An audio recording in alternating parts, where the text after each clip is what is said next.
আচ্ছা, আগের ভিডিওতে আমরা জেনেছি যে জীবের দেহ গঠন ও কাজের এককে কোষ বলে। আমরা যদি উদ্ভিদ এবং প্রাণীর যে কোনো একটা ক্ষুদ্র অংশ, উদ্ভিদ এবং প্রাণীর দেহের যে কোনো একটা ক্ষুদ্র অংশ যদি আমরা অণুবীক্ষণ যন্ত্রের সাহায্যে দেখি, তাহলে আমরা দেখব সেই ক্ষুদ্র অংশের মধ্যে এরকম অসংখ্য কোষ রয়েছে।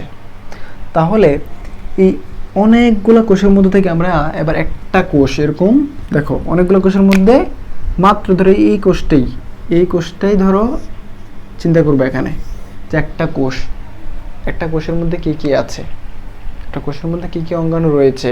হ্যাঁ, তো যেমনটা জীবভেদে ভিন্নতা রয়েছে যেমন উদ্ভিদ এবং প্রাণী, ঠিক একইভাবে কোষেরও কি আছে, ভিন্নতা আছে জীবভেদে। একটা হচ্ছে উদ্ভিদ কোষ আর হচ্ছে প্রাণী কোষ। তাহলে উদ্ভিদ কোষ এবং প্রাণী কোষ সম্পর্কে এবার আমরা জানব। দেখো, এই হচ্ছে আমাদের উদ্ভিদ কোষ এবং এটা হচ্ছে প্রাণী কোষ। এখন এখানে আসলে লম্বচ্ছেদ করে দেখানো হয়েছে। ধরো একটা ডিম, এই ডিমের মাঝখান দিয়ে কেটে দেখলে যেমনটা দেখাবে, ঠিক একটা কোষ এরকম মাঝখান দিয়ে তোমাদের কেটে বোঝানোর জন্য দেখানো হয়েছে। এটা হচ্ছে একটা উদ্ভিদ কোষ আর এটা হচ্ছে একটা প্রাণী কোষ। আমাদের পেন্সিল স্কেচেও দেখতে কেমন, দেখো ভাইয়া দুটো চিত্র এঁকে এখানে তোমাদের বোঝানোর জন্য রাখছি, এঁকে রাখছি এখানে, দেখছো? এটা হচ্ছে উদ্ভিদ কোষ, এটা হচ্ছে প্রাণী কোষ। তো এবার এই একটা উদ্ভিদ কোষে আর প্রাণী কোষে কী কী অঙ্গাণু থাকে চলো একটু ভালো করে দেখি, ঠিক আছে? দেখো, এইটা হচ্ছে একটা উদ্ভিদ কোষ আর এটা হচ্ছে একটা প্রাণী কোষ। এখন দেখো তো তোমাদের কাছে, তোমরা কি কোনো পার্থক্য ধরতে পারতেছো উদ্ভিদ কোষ আর প্রাণী কোষের মধ্যে? দেখো তো কোনো উদ্ভিদ কোষ আর প্রাণী কোষের মধ্যে কোনো ভিন্নতা আছে কিনা, পার্থক্য আছে কিনা? হ্যাঁ, তোমাদের চোখে পড়ে কিনা দেখি তো। দেখো, এই যে প্রাণী কোষের বাইরে কিন্তু কোনো এক্সট্রা কোনো আবরণ নাই, কিন্তু দেখো এই যে উদ্ভিদ কোষের বাইরে কিন্তু একটা এক্সট্রা আবরণ আছে, দেখছো? এই যে দেখো কেমনটা শক্ত টাইপের। হ্যাঁ হ্যাঁ, এই যে শক্ত টাইপের আবরণ উদ্ভিদ কোষের বাইরে আছে, এটা হচ্ছে কোষ প্রাচীর, ঠিক আছে? কিন্তু প্রাণী কোষে কিন্তু কোষ প্রাচীর নাই। এটা কিন্তু অন্যতম একটা গুরুত্বপূর্ণ পার্থক্য। অথবা আমরা একটা কোষ দেখে চিনব কিভাবে যে এটা উদ্ভিদ কোষ নাকি প্রাণী কোষ? সেটা হচ্ছে যে কোষের দেখবো কোষ প্রাচীর আছে তাহলে সেটা হচ্ছে কি উদ্ভিদ কোষ, আর যদি কোষ প্রাচীর না থাকে তাহলে সেটা হচ্ছে প্রাণী কোষ।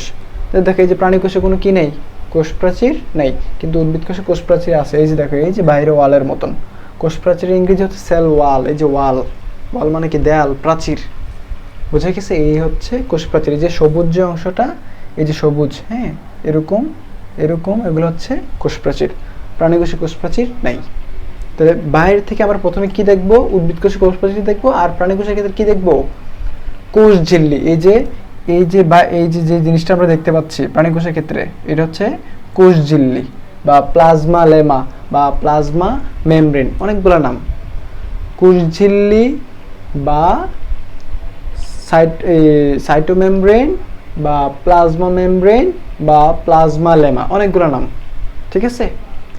তারপরে দেখো প্রাণী কোষ ও নিউক্লিয়ার। এই যে দেখো এই বস্তুটা প্রাণী কোষেও আছে, উদ্ভিদ কোষেও আছে। এটার নাম হচ্ছে নিউক্লিয়াস। এই যে বেগুনি রঙের এই বস্তুটার নাম হচ্ছে নিউক্লিয়াস। হ্যাঁ, তাহলে কথা হচ্ছে কি, এই যে নিউক্লিয়াস এটা কিন্তু উভয় কোষে আছে, উদ্ভিদ কোষেও আছে, প্রাণী কোষেও আছে, অবশ্যই থাকবে। কারণ নিউক্লিয়াসকে বলা হয় কোষের মস্তিষ্ক, কোষের ব্রেন। আমাদের ব্রেন যেরকম আমাদের সব কিছু নিয়ন্ত্রণ করে, ঠিক একইভাবে এই যে নিউক্লিয়াস, এটা কোষের সকল কার্যকলাপ নিয়ন্ত্রণ করে, সব কিছু নিয়ন্ত্রণ করে হচ্ছে এই নিউক্লিয়াস।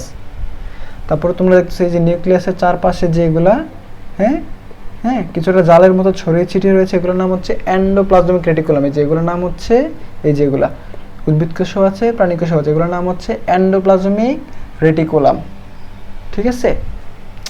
এন্ডোপ্লাজমিক রেটিকুলাম আবার দুই ধরনের। একটা হচ্ছে মসৃণ এন্ডোপ্লাজমিক রেটিকুলাম আর একটা হচ্ছে অমসৃণ এন্ডোপ্লাজমিক রেটিকুলাম। যে এন্ডোপ্লাজমিক রেটিকুলামের গায়ে তোমার কি থাকবে, ছোট ছোট দানা আকার থাকবে, অর্থাৎ রাইবোজোম লেখা থাকবে। রাইবোজোম মানে কি তোমরা হয়তোবা ভালো করে দেখতে পারবে না এখানে। আচ্ছা, আমি চেষ্টা করব যখন এই প্রত্যেকটা পার্টস, প্রত্যেকটা পার্ট যখন একটু বড় করে আমি বোঝানোর চেষ্টা করবো তখন সেখানে দেখাবো ইনশাল্লাহ। তো আপাতত বলে রাখি, এন্ডোপ্লাজমিক রেটিকুলাম হচ্ছে দুই রকমের। একটা হচ্ছে আমার মসৃণ এন্ডোপ্লাজমিক রেটিকুলাম আর একটা হচ্ছে অমসৃণ এন্ডোপ্লাজমিক রেটিকুলাম। যে এন্ডোপ্লাজমিক রেটিকুলামের গায়ে রাইবোজোম লেখা থাকবে, ছোট ছোট দানা লেখা থাকবে, সেটা হচ্ছে অমসৃণ। আর যেটার মধ্যে লেখা থাকবে না সেটা হচ্ছে মসৃণ। তো এই এন্ডোপ্লাজমিক রেটিকুলামের কাজ হচ্ছে রাইবোজোম তৈরি করা।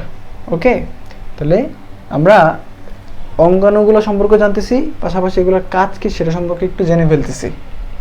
তারপরে দেখো, এই যে উদ্ভিদ কোষে এই যে দেখো, এই যে একটা সবুজ কি যেন একটা দেখা যায়, প্রাণী কোষে কি দেখতেছে এরকম না?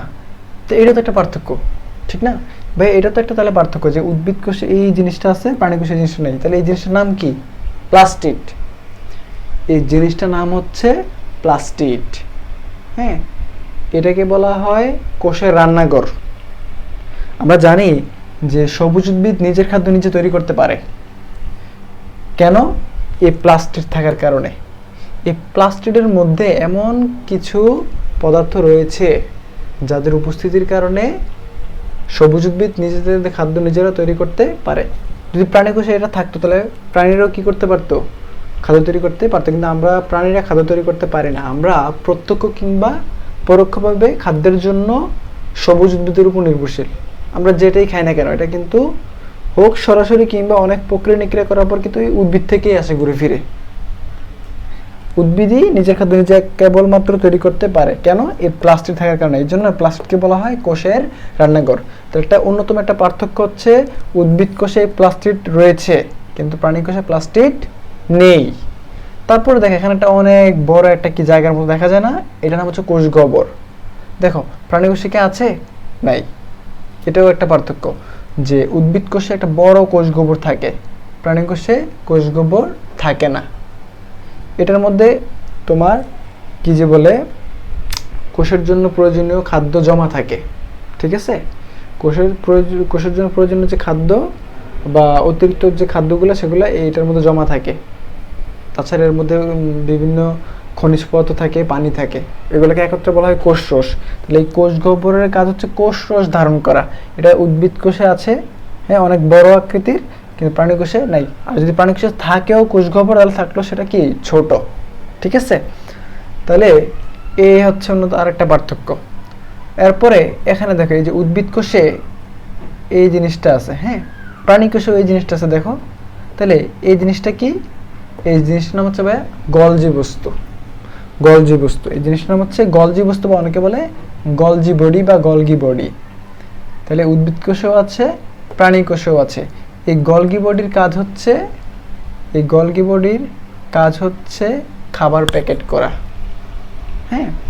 যে কোষের মধ্যে যে খাবারগুলো ধরো এমনি এমনি ঘুরতে থাকবে, ওই খাবারগুলোকে প্যাকেট করবে হচ্ছে এই গলজি বস্তু। বুঝেছি? এই জন্য গলজি বস্তুকে বলা হয় কোষের ট্রাফিক পুলিশ। এটা উভয় কোষেই আছে। তারপরে খুব গুরুত্বপূর্ণ একটা কোষের অঙ্গাণু সম্পর্কে কথা বলবো। সেটা হচ্ছে কি, এই যে দেখো, এই যে লাল দেখছো, লাল টাইপের একটু, এটা এই কোষেও আছে, এই কোষেও আছে। এটা খুবই ইম্পর্টেন্ট, কোষের খুবই ইম্পর্টেন্ট একটা অঙ্গাণু। যেমন উদ্ভিদ কোষের ইম্পর্টেন্ট একটা অঙ্গাণু হচ্ছে কি প্লাস্টিড, কারণ প্লাস্টিডের মধ্যে তো ওই উদ্ভিদের জন্য খাদ্যটা তৈরি হয়। ঠিক আছে, এখন খাদ্য তৈরি হলে সে খাবার থেকে কি আমরা সরাসরি শক্তি পাই? না, সে খাবারটা থেকে শক্তি বের করে নিয়ে আসে। কারণ যে খাবারটা আমরা খাই সেটা থেকে কিন্তু আমরা সরাসরি শক্তি পাই না, সে খাবারটা থেকে শক্তি বের করে নিয়ে আসতে হয়। ঠিক আছে, এই শক্তিটা আসলে বের করে নিয়ে আসছে হচ্ছে এই অঙ্গাণুটা। এটার নাম হচ্ছে মাইটোকন্ড্রিয়া। এই যে দেখছো, এটা প্রাণী কোষেও আছে, দেখছো এই যে মাইটোকন্ড্রিয়া। তাহলে দেখো, এই অঙ্গাণুটার হচ্ছে মাইটোকন্ড্রিয়া। এই মাইটোকন্ড্রিয়ার মধ্যে কি উৎপাদিত হয়? শক্তি উৎপন্ন হয়। কোষে যত প্রকার কাজ সংগঠিত হয়, সেই কাজগুলা সংগঠিত হওয়ার জন্য তো শক্তির দরকার। আর এই শক্তি আসলে কই তৈরি হয়? এই মাইটোকন্ড্রিয়ার মধ্যে। এজন্য মাইটোকন্ড্রিয়াকে বলা হয় কোষের পাওয়ার হাউস বা কোষের শক্তিঘর। তাহলে দুই কোষের তো আমার শক্তি দরকার, তাহলে অবশ্যই উভয় কোষে কি থাকবে? মাইটোকন্ড্রিয়া থাকবে। ঠিক আছে? আচ্ছা, আর এখানে একটা কথা বলছিলাম না যে তাহলে উদ্ভিদ কোষে কি থাকবে? বাইরে থেকে প্রথমে কি আমাদের চোখে পড়বে? কোষ প্রাচীর। কোষ প্রাচীরের পর এই যে দেখো বাইরের যে সবুজ আস্তরণ, এটা হচ্ছে কোষ প্রাচীর। তারপর দেখো সবুজের পরে একটা হলুদ এই যে আস্তরণ বা হলুদের একটা লেয়ার, হ্যাঁ, হলুদ স্তর, এটা হচ্ছে কোষ ঝিল্লি। এই যে প্রাণী কোষের বাইরে যেটা, এটা হচ্ছে কি? কোষ ঝিল্লি। সেটা হচ্ছে এখানে যে হলুদ স্তরটা, এই যে এইটা। এরপরে এটার পরে ভিতরে দেখো জেলির মতো, দেখছো ভিতরে যে এই যে হলুদ, এটা যে জেলির মতো গাঢ় হলুদ যেটা, সেটা হচ্ছে কোষ ঝিল্লি। আর এর ভিতরে এই যে এই হলুদের কথা বলতেছি, এই হলুদ যে জেলির মতো, সে পুরাটাকে বলা হচ্ছে সাইটোপ্লাজম। এই যে এই প্রাণী কোষের এই বাইরে কোষ ঝিল্লির ভিতরে এই পুরো জায়গাটাকে বলা হচ্ছে সাইটোপ্লাজম। নিউক্লিয়াস ছাড়া, নিউক্লিয়াসটাকে যদি আমরা এখান থেকে সরাই ফেলি, পুরো জায়গাটাকে বলা হবে সাইটোপ্লাজম। ঠিক আছে? পুরো জায়গাটাকে বলা হবে সাইটোপ্লাজম। আর সাইটোপ্লাজম সহ নিউক্লিয়াস সহ এই পুরাটাকে, অর্থাৎ এই যে দেখো এই তিনটা জিনিস, তাহলে দেখো কোষ ঝিল্লি কোনটা? এটা, হ্যাঁ, এই হলুদ, ঘন হলুদ, তারপর হচ্ছে কি সাইটোপ্লাজম। কোষ ঝিল্লি, সাইটোপ্লাজম এবং নিউক্লিয়াস, এই তিনটাকে একত্রে বলা হয় প্রোটোপ্লাজম। কোষ ঝিল্লি, তারপর হচ্ছে নিউক্লিয়াস, এই যে দেখো কোষ ঝিল্লি, এটা হচ্ছে কোষ ঝিল্লি, সাইটোপ্লাজম আর এই নিউক্লিয়াস। সাইটোপ্লাজম কিন্তু এই পুরোটাকে একত্রে বলা হয় প্রোটোপ্লাজম। ঠিক আছে? এই যে কোষ ঝিল্লি, সাইটোপ্লাজম আর হচ্ছে যে নিউক্লিয়াস, বাইরেরটা হচ্ছে কোষ ঝিল্লি, ভিতরে পুরো জায়গাটা হচ্ছে সাইটোপ্লাজম আর এটা হচ্ছে নিউক্লিয়াস। এই তিনটাকে একত্রে বলা হয় প্রোটোপ্লাজম। হ্যাঁ, তাহলে আমরা একটু টুকটাক জেনে ফেললাম যে কোষের ভিতরে যে অঙ্গাণুগুলা, একটু দেখলাম এবং চিনলাম, এবং প্রত্যেকটা অঙ্গাণুর কাজ কী কী সে সম্পর্কে একটু বিস্তারিত জানার চেষ্টা করলাম। আরও ছোটো ছোটো কিছু অঙ্গাণু রয়েছে। ঠিক আছে? যেমন এই যে এখানে একটা, এই প্রাণী কোষে দেখো এই যে লাইসোজোম, উদ্ভিদ কোষও আছে, প্রাণী কোষও আছে। এই যে লাইসোজোম, প্রাণী কোষে বেশি থাকে আর কি। এই লাইসোজোমের কাজ হচ্ছে, ধরো আমার কোষের মধ্যে যদি কখনো জীবাণু ঢুকে ফেলে, হ্যাঁ, ব্যাকটেরিয়া, ভাইরাস, ব্যাকটেরিয়া যদি ঢুকে ফেলে, তখন এই লাইসোজোমের মধ্যে কি থাকে? এনজাইম থাকে। এনজাইম হচ্ছে এক ধরনের প্রোটিন। এই এনজাইমগুলো তখন এই লাইসোজোম থেকে বের হয়ে এসে ওই যে ভাইরাসগুলা বা ওই যে ব্যাকটেরিয়াগুলোকে কী করে ফেলে? ধ্বংস করে ফেলে, খেয়ে ফেলে। ঠিক আছে? তো এই হচ্ছে লাইসোজোম। হ্যাঁ, লাইসোজোমের কাজ।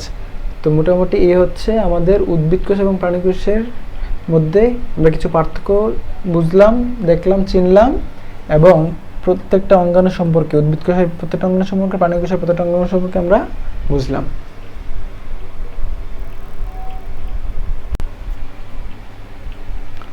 আচ্ছা, এবার দেখি তোমরা বলতে পারো কিনা, দেখি তো, যে এই যে এখানে যে একটা কোষের চিত্র দেওয়া আছে, হ্যাঁ, দেখো এখানেও কোষের বিভিন্ন পার্টসগুলো আলাদা আলাদা করে এখানে দেখানো আছে। হ্যাঁ, এই যে দেখো গলজি বস্তু, মাইটোকন্ড্রিয়া, সেন্ট্রোজোম, এটা এই ব্যাপারে বলে নেই। ঠিক আছে? বলবো ইনশাল্লাহ। এই যে দেখো এই যে সবগুলো এখানে দেওয়া আছে, অঙ্গাণুগুলো আলাদা আলাদা করে। যে রাইবোজোম, আমি কিন্তু ছোটো, এই যে ছোটো ছোটো দানাগুলো সাদা সাদা দেখতেছো, এই সাদা সাদা ছোটো ছোটো যে এন্ডোপ্লাজমিক রেটিকুলামের গায়ে লেগে আছে, এগুলোই হচ্ছে রাইবোজোম। তখন তোমাদের কাছে প্রশ্ন হচ্ছে, আমি তো তোমাদেরকে বলছিলাম যে তোমরা কীভাবে চিনবা যে একটা কোষ দেখে যেটা কি উদ্ভিদ কোষ নাকি প্রাণী কোষ, কীভাবে চিনবা এটা কিন্তু বলছি। তো বলো তো, এটা কি উদ্ভিদ কোষ নাকি প্রাণী কোষ? বলতে পারো না? একটু দেখো তো তুমি চিন্তা করে যে এটা কি উদ্ভিদ কোষ নাকি প্রাণী কোষ। আচ্ছা ভাইয়া বলে দিচ্ছি। আমরা বলেছিলাম আমরা দেখব যদি একটা কোষের বাহিরে কোষ প্রাচীর না থাকে, তাহলে সেটা হচ্ছে কি? প্রাণী কোষ। দেখো কোষ প্রাচীর আছে, জাস্ট খালি একটা স্তর, আবরণ, তার মানে এটা হচ্ছে কোষ ঝিল্লি। শুধু কোষ ঝিল্লি আছে, কোষ প্রাচীর কিন্তু এখানে নাই। একটু খেয়াল করো, ডানে একটু দেখো, এই যে এইটা হচ্ছে একটা উদ্ভিদ কোষ। দেখো এই যে এইটা হচ্ছে, এই দেখছো, দেখা যায় এই যে হলুদ, এটা এই যে ভাইয়ের মার্কাটা যেখানে পড়ছে, এটা হচ্ছে কোষ ঝিল্লি। কোষ ঝিল্লি বাইরেও দেখো এই যে সবুজ, এটা হচ্ছে কি? কোষ প্রাচীর। কোষ প্রাচীর হচ্ছে এটা, আর হলুদ এটা হচ্ছে কি কোষঝিল্লি, আর ভিতরে এই যে এটা হচ্ছে সাইটোপ্লাজম। পুরো জায়গাটা হলুদ, এই যে হলুদ পুরো জায়গাটা হচ্ছে সাইটোপ্লাজম। তো প্রাণী কোষে তো এটা নাই, কোষ প্রাচীর নাই। তাহলে এখানেও দেখা এবার যে এখানে কিন্তু শুধু কোষঝিল্লি রয়েছে, ঠিক আছে? তার মানে এটা কি কোষ? প্রাণী কোষ, ঠিক আছে? ওকে, আচ্ছা এবার দেখো, এবার একটু আমরা পেন্সিল স্কেচে উদ্ভিদ কোষ এবং প্রাণী কোষ দেখব। এতক্ষণ তো আমরা রঙিন পেপারে দেখলাম, এবার একটু পেন্সিল স্কেচে সাদা কালো কাগজে দেখি, সাদা কাগজে যে আমরা চিনতে পারি কিনা বা বুঝতে পারি কিনা। এই হচ্ছে দেখো উদ্ভিদ কোষ, এটা হচ্ছে কি উদ্ভিদ কোষ। এই দেখো বাইরে কিন্তু দেখছো এই যে এইগুলো কিন্তু, এদিকে কিন্তু আর একটা কোষ, এদিকে কিন্তু আরো কোষ, এদিকে আরো কোষ, ঠিক আছে? এই জন্য এরকম, এই যে এরকম এরকম, তার মানে হচ্ছে এদিকে একটা কোষ, এদিকে একটা কোষ, এদিকে একটা কোষ। এটা হচ্ছে কি কোষ প্রাচীর। তারপর দেখো একটা বড় কোষ গহ্বর, এটা এটা কোন কোষে থাকে? উদ্ভিদ কোষে তো থাকে একটা বড় কোষ গহ্বর, যে নিউক্লিয়াস। তারপরে দেখো এই যে প্লাস্টিড, প্লাস্টিড তো কেবল উদ্ভিদ কোষেই থাকে, ঠিক না? তাহলে এই যে দেখো আমরা কিন্তু একটা কোষ দেখে বলে দিতে পারবো এটা কি কোষ, উদ্ভিদ কোষ নাকি প্রাণী কোষ। তারপরে দেখো মাইটোকন্ড্রিয়া, লাইসোজোম, মসৃণ এন্ডোপ্লাজম রেটিকুলাম। দেখো এই যে বলছিলাম জালের মতো এগুলোকে বলা হয় এন্ডোপ্লাজম রেটিকুলাম। দেখো এখানে কি এগুলার গায়ে ছোট ছোট দাগ আছে? দাগ আছে এটার মধ্যে? নাই। কিন্তু এখানে যেগুলো নিউক্লিয়াসের কাছে যে এন্ডোপ্লাজম রেটিকুলাম, সেটার গায়ে কিন্তু এরকম ছোট ছোট দাগ, গোলাকার দাগ। আসলে এগুলো দাগ না, এগুলো হচ্ছে রাইবোজোম। রাইবোজোমকে কোষের প্রোটিন ফ্যাক্টরি বলা হয়। এই রাইবোজোমের মধ্যে আসলে প্রোটিন তৈরি হয়, ঠিক আছে? এই রাইবোজোমের মধ্যে প্রোটিন তৈরি হয়, এই জন্য রাইবোজোমকে কোষের প্রোটিন ফ্যাক্টরি বলা হয়। তাহলে আমার কথা হচ্ছে, যেহেতু এখানে এই এন্ডোপ্লাজমিক রেটিকুলামের গায়ে এই রাইবোজোম লেগে আছে, এর জন্য এগুলো হচ্ছে অমসৃণ আর এগুলো হচ্ছে মসৃণ। তারপর এটা দেখো হচ্ছে গলজি বস্তু, হ্যাঁ, কোষ গহ্বর, মাইটোকন্ড্রিয়া, ইচ্ছে। এবার একটু প্রাণী কোষের চিত্র দেখা যাক। দেখো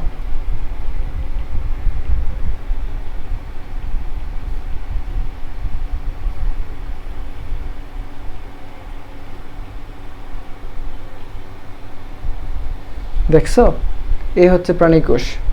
দেখো প্রাণী কোষের মধ্যে ওই যে আমরা যে উদ্ভিদ কোষে দেখেছিলাম একটা বড় কোষ গহ্বর, এখানে কি এটা আছে? নাই। তারপর দেখো মাইটোকন্ড্রিয়া আছে।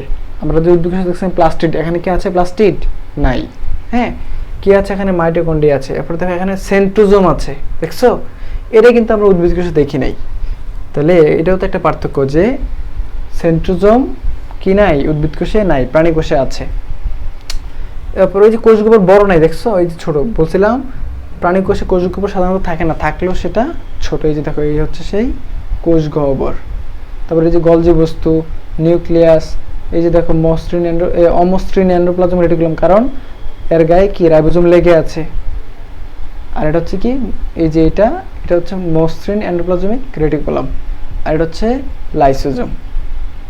আর এই যে বাইরের যে এটা হচ্ছে কি কোষঝিল্লি। দেখছো সহজ না? সহজ।